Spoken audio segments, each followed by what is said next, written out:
Psychology affects biology. And as I was preparing for this sermon, I started to go back and think about a New Thought writer that's no longer with us. He was a minister in the religious science of mind brand of New Thought, named Reverend Jack Addington. He had a book that was titled Psychogenesis. Everything Begins in the Mind was the subtitle. Psychogenesis. Everything begins in the mind. And the New Thought movement starts from that premise, that as a movement, how do we relate to our own spiritual wholeness? How do we work with this thing called consciousness or awareness of being? How do we demonstrate these spiritual principles practically in our lives? Because it's easy to talk about scriptures and Charles and Myrtle Fillmore wrote this and Ernest Holmes wrote that, or whoever your favorite author is or speaker. But how do I live this stuff? That's when the rubber hits the road. So let's give a little bit of background. Let me get my first point, please, on the screen. The New Thought movement, which Unity is a part of, started as a spiritual healing movement. It's important to understand the roots of anything that you're a part of. What do I mean started as a spiritual healing movement? Just a quick brief history. Almost all New Thought all New Thought movements can be traced back primarily to a 19th century healer named Phineas P. Quimby, Phineas Parkhurst Quimby, lived on the East Coast. And without going into great detail, he was studying what we would now call hypnotism, mesmerism as it was called back then, and he was trying to discover the effects that the mind had on the body. And without going through his whole biography, he ended up developing, through much trial and error, working with other individuals, principles that allow people to get in contact with their own wholeness through the mind and how to recondition consciousness to bring forth healing. So instead of starting a church movement, he just opened the office and he said, you know what? Come see me, and if you're working with stuff, we'll work with mind treatment, affirmative prayer, visualization, all different type of things, and people got healings. Now, we have to remember, this is the 19th century. This is pre-emergency rooms, pre-standardized medicine. They're still putting leeches on people to suck the poison and the disease out. This was not a time where medical science was advanced. It was called the doctor, and the doctor literally came in with the bag. You ever seen those old cowboy movies when the doctor comes in with the medicine bag? Lord knows what was in that bag. So Quimby started to help people get healings, but some people are smart enough to say, what is it that you're actually teaching me? He would challenge people's beliefs about themselves and about life and about God and different things. And through the changing of belief, people started to get healings. And he started to do a deeper dive into religion because he found out that a lot of religious guilt that people had from religious fundamentalism was creating tension, stress, and anxiety in the body that was showing up as illness. But there was a couple of people that wanted to learn a little bit more detail. So from his students, two branches were really created. The first branch was from a woman who was so ill, her husband carried her into the building, up the steps into the office of Phineas P. Quimby. They called him Dr. Quimby back in the day.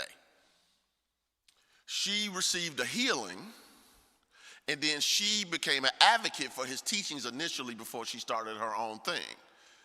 Her name was Mary Baker Eddy, the founder of Christian Science.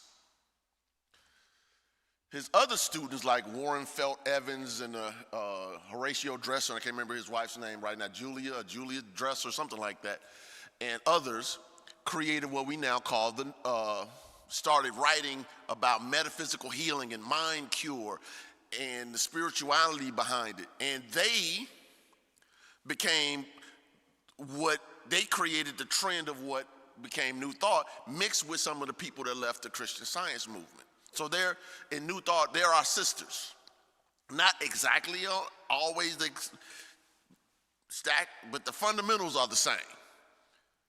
And Charles Fillmore and Myrtle Fillmore were actually taught by a person, because Charles Fillmore, the co-founder of Unity, and Myrtle Fillmore, the co-founder, his wife, they were sick individuals physically. She wrestled with tuberculosis. He had an injury as a child which affected the whole right side of his body. It was small, it was weaker, his leg was shorter, it was withered, a whole bunch of other things. And what Myrtle discovered was, when they went to go see a guy, his last name I believe was Weeks, they just went to go hear, who is this person talking about mental and spiritual healing? And he said one thing that triggered something in Myrtle. What he said was, you are a child of God, therefore you do not inherit sickness. Now picture being told your whole life that you're sick because of your heredity. Your mama had it, your daddy had it, your grandmama had it, etc. You get it. So she started to work with these principles by talking to her body, affirming and forgiving, etc. Charles was still walking around dealing with the pain and the injuries because he was a businessman and a real estate person. And eventually he saw the demonstrations not only of his wife, but everybody she worked with. They got healings too. She would do things like, to the ladies in her community, we're all going to go into prayer treatment at the same time. Let's just say 8 o'clock. And we're going to affirm these things for ourselves. And they were creating a collective consciousness of healing. And eventually Charles Fillmore said, man, I need to get a piece of that. And he started to study, and then eventually they studied under Emma Curtis Hopkins, who was considered for many people the teacher of teachers and the mother of New Thought in many ways.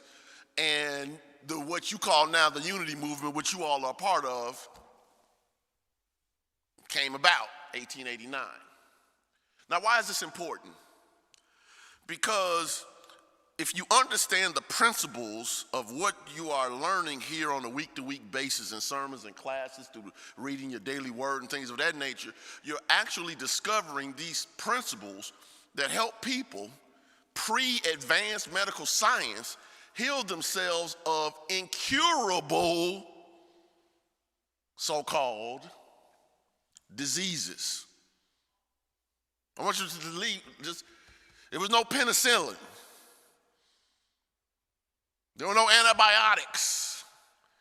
Doctors might not even have washed their hands before they went into the medical room. Like, seriously, sterilization wasn't, they didn't understand bacteria. And people were using their minds to heal their bodies and become channels of healing for others. This, when you see these people that are wearing, what do you all call those, shawls or whatever, they're studying and holding the space for you to be aware of your own inner wholeness. Now, next slide. New Thought teaches that the mind is causative and body, which includes our life, world, and affairs, is an effect. Now, this is important. Because if mind is cause and the body is effect, that means what I think, what I feel, what I believe, what I say about my body matters.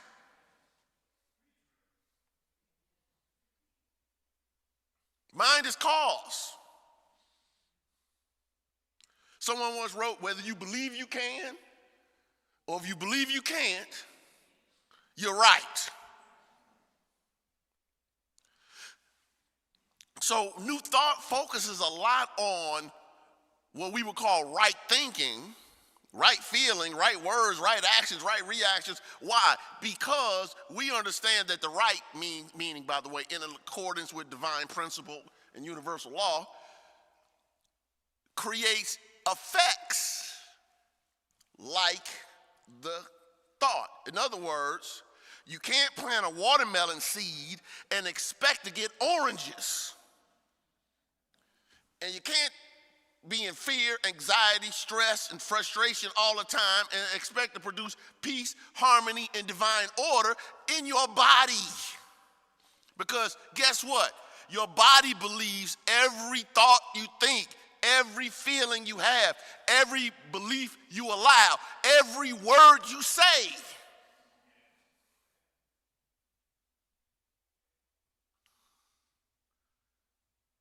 As Emmett Fox wrote, he said, what he would say, all causation is mental. He was trying to get us back to the point, before you deal with the thing, deal with the seed thought. Deal with the seed thought. Next slide. New Thought teaches that there is a spiritual wholeness in every person, called the I am or the Christ. A person's mentality determines how much of the Christ is expressed through the body. Now, this is really important. It might be the most important thing I say today. I don't care what you have been through and how difficult or tough life may have been, and I am not discounting or devaluing anyone's pain. There is a spiritual wholeness in you that has been untouched by your life circumstances. That's the truth of who you are. So even in the hospital bed, you can affirm, I am health. Even in the hospital bed, I am whole. Even in the hospital bed, I am complete. Even with the prognosis and the diagnosis staring you down, God in me as the Christ is perfect, whole, and complete.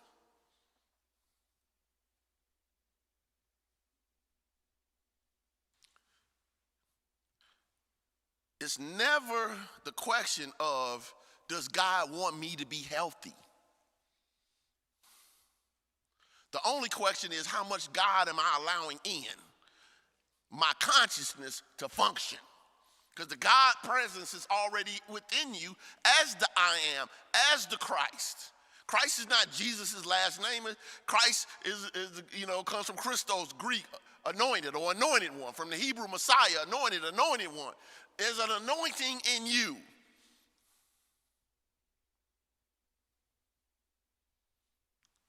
But will you allow it? One of the things that we teach in our movement is the primary cause of suffering is forgetfulness of our divine nature as children of God with dominion over our own thoughts and feelings. We've forgotten. We show up here in these meat suits and we forget. We forget that there's a wholeness within us. And I'm just here to remind you, there's a wholeness in you. Right now, there's a wholeness within you. Right now. Looking at my time, because, I'm one of them long-winded preachers, and y'all like to get out of church early.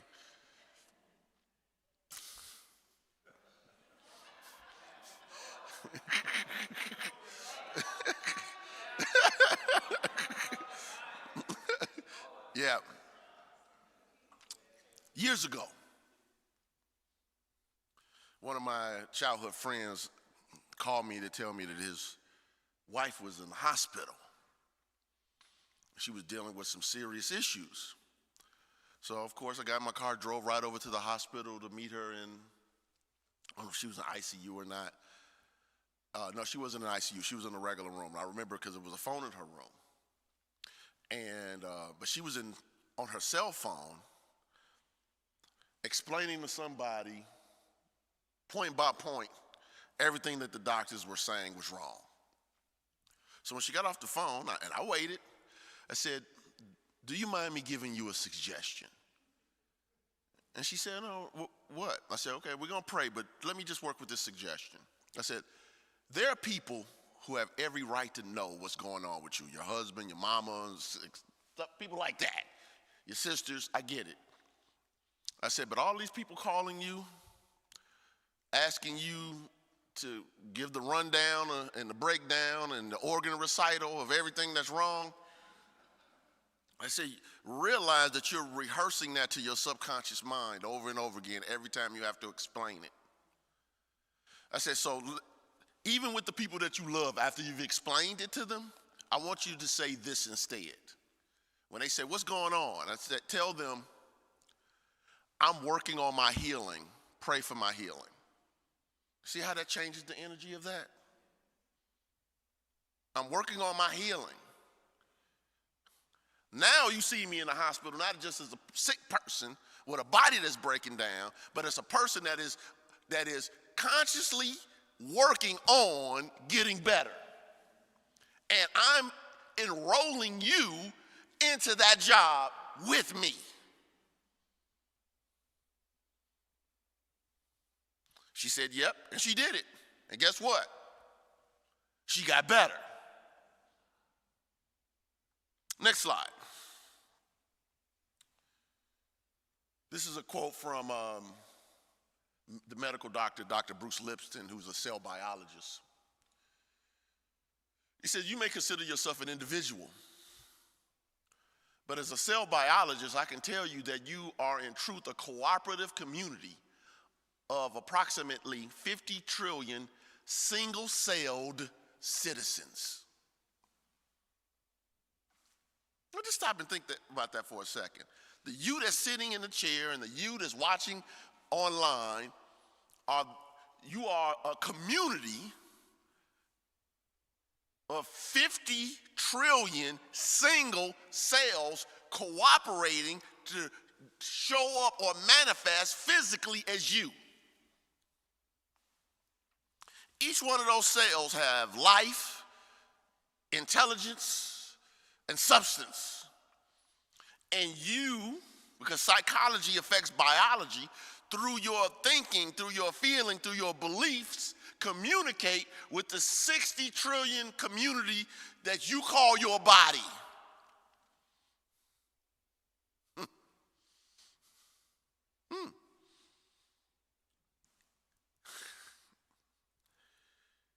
And this is why what you're going through does not have to mean that you have to stay going through it.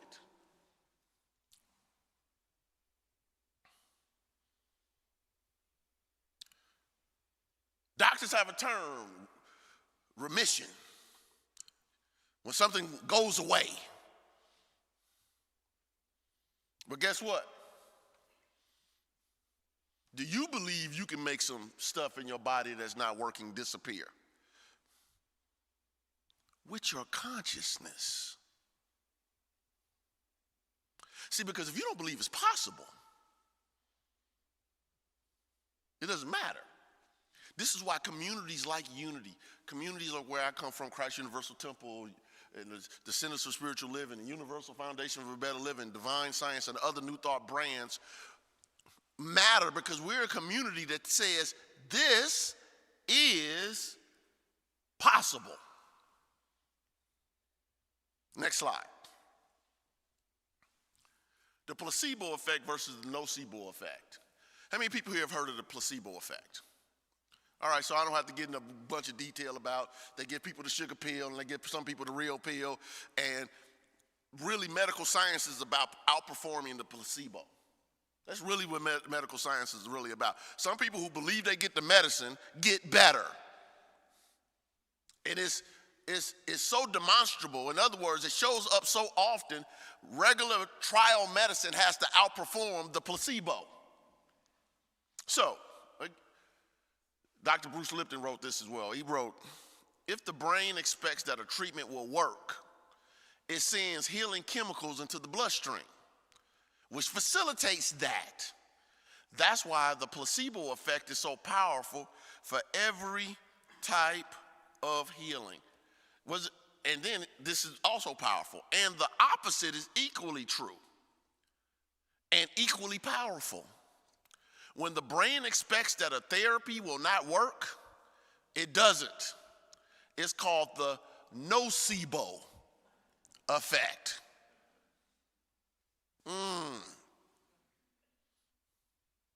So even the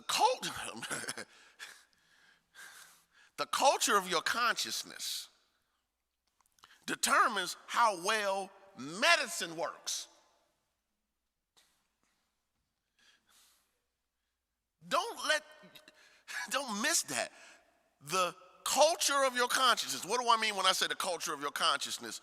The dominant ways in which you think, feel, and believe. What you accept as possible and not possible. What you put your interest and attention on can determine what chemicals are released in your body. Is this landing? Next slide. I want to give you something today. This is the rest of the quote. The next quote. I was about to go into the Fillmore thing fast. But now, let's go back to the last quote, because I don't want to jump. I did too much work to prepare not to teach it. The moment you change your perception is the moment you rewrite the chemistry of your body. Your perception. What does that mean? How you see your body and how you see what's possible. Just a sermon like I'm giving today will push some people to the point of, but you don't know what I've been through. You don't know how long. You don't know what my mama went through, and I watched her. And I'm not discounting any of that. I'm speaking to the possibility within the human being, not to somebody's individual experience. I'm speaking to your potential, not your problem. Next slide. Charles Fillmore, he wrote, "The first step in all spiritual healing is to believe. And the next step is openness and receptivity to the stream of healing life. Through the exercise of faith and words, our spiritual quality is fused into unity with the power of Christ, and the work is marvelously accomplished." Now, this statement right here could be, for me, the whole sermon, if you get what he's saying or writing. So I want to work with the concept of spiritual healing. The first thing is to believe. What does believe mean? To accept as true. Can I accept as true that this is possible? And then open myself up, which means I can't be so willful and stuck in my own beliefs and ideology. I have to be open and receptive to there is a stream of healing life already within me. And then through the exercise, notice it said exercise, it's not dormant. You have to be active in your own rescue. Through the exercise of faith. And what is faith? According to Charles Fillmore, faith is the perceiving power of the mind linked with the power to shape substance. What can you see? What can you see? What can you believe in? What can you accept? Through the exercise of faith and our what? Read the definition. What does it say? Through the exercise of our faith and our what? Words. Thank you. Through our words, what's coming out of our mouths, our spiritual quality is fused into unity with the power of Christ, what that's already within you. So you use the word affirmatively to help bring about the consciousness of healing. Don't let me, if I come around here, I might put on a mask and catch you all talking negatively about your bodies. You walk past the mirror, oh Lord, whatever. Look,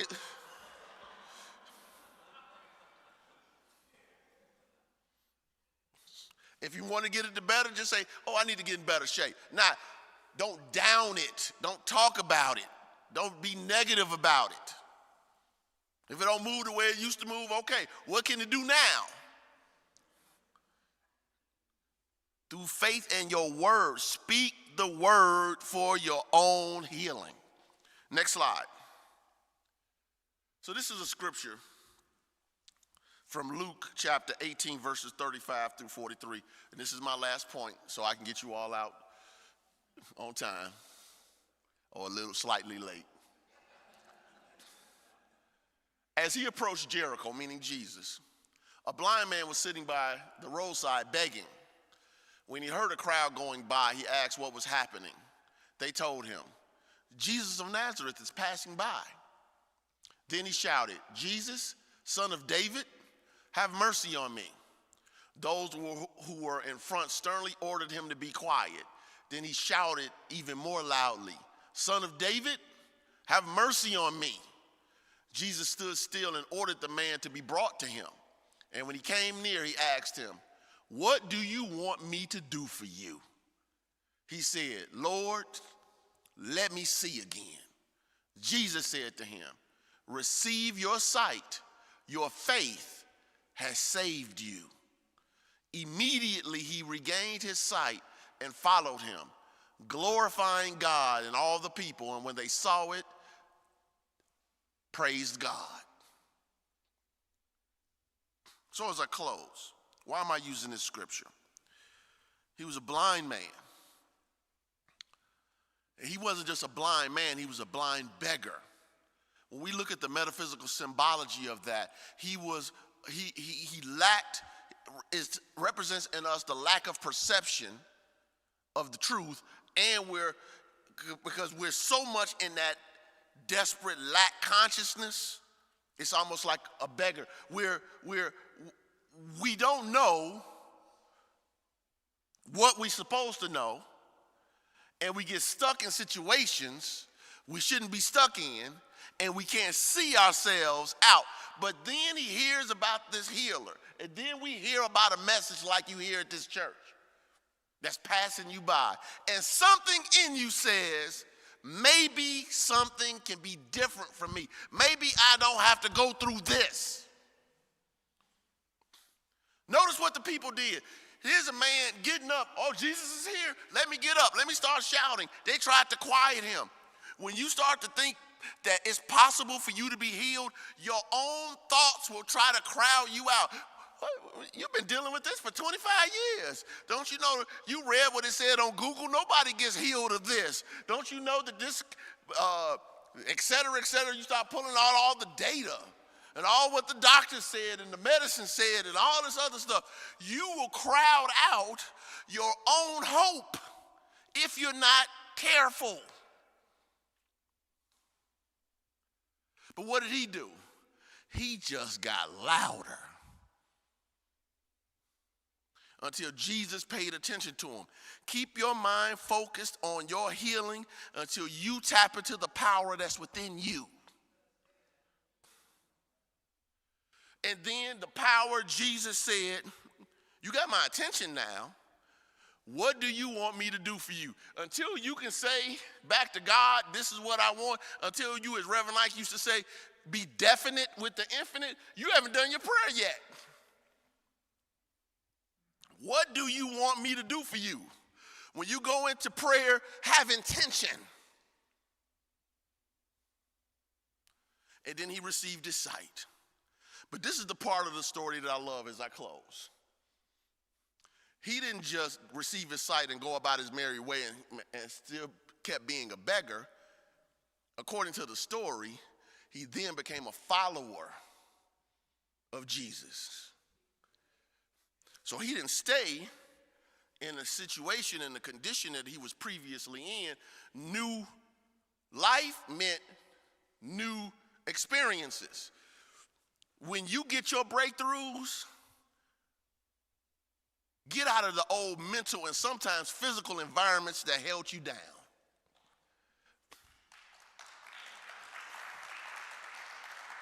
It matters.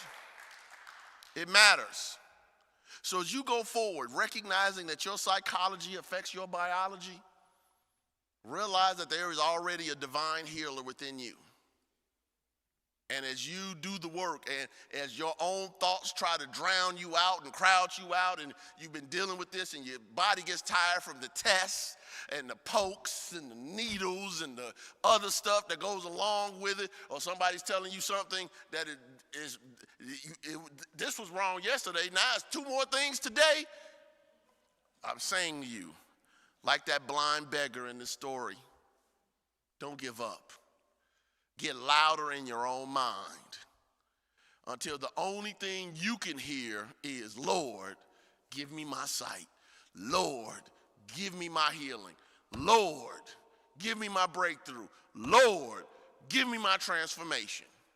Because when you do that, as the founder of my church, the legendary Reverend Dr. Johnny Coleman used to say, it works if you work it. God bless you all.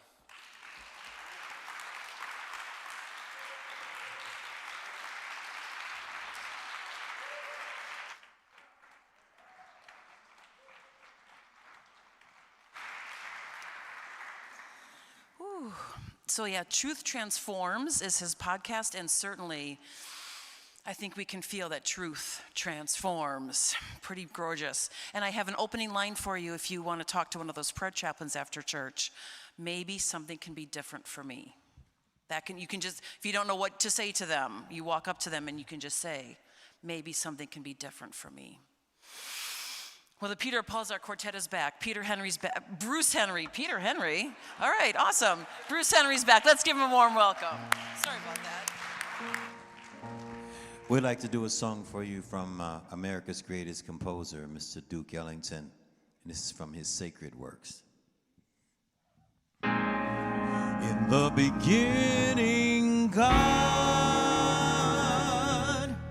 In the beginning, God. In the beginning, God.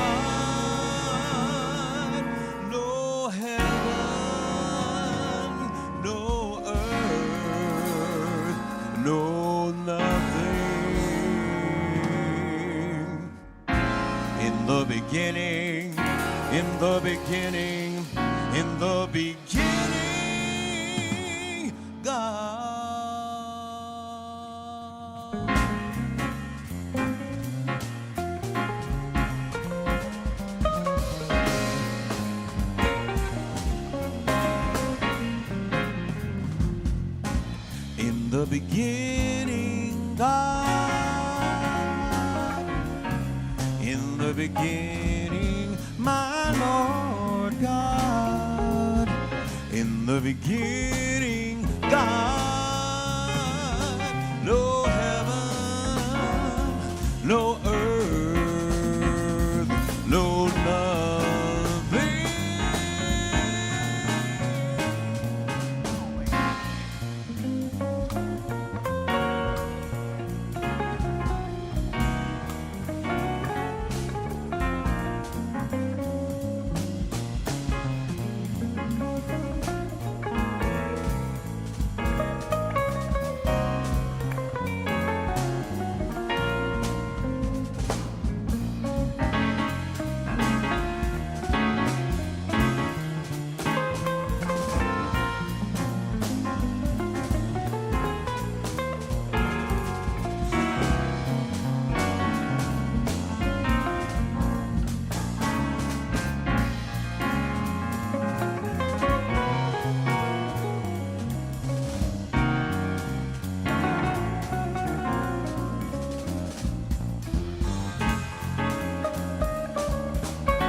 Put your hands together for Dave. Under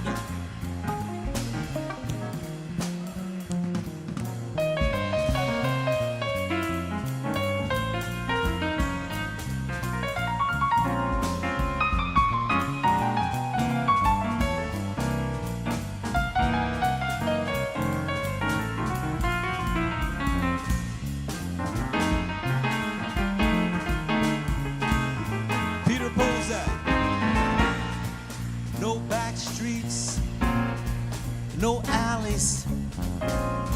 No singers, no songs, no poetry, no dancers, no drummers, no nothing but God, nothing but God. No countries, no walls, no war, no hatreds, no isms, no schisms, nothing but God, nothing but God. No heaven, no earth, no nothing. In the beginning, in the beginning, in the beginning, God.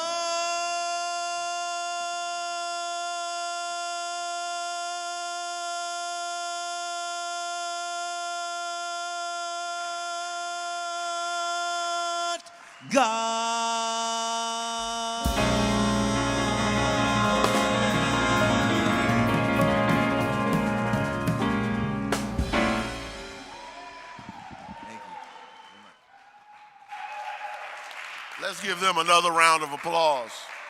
Definitely. That was wonderful. All right. With all here and online, join me in our gratitude affirmation. It is now time for us to practice the law of giving and receiving, sowing and reaping through the loving support of this ministry, financial support. So repeat after me, not after me, with me.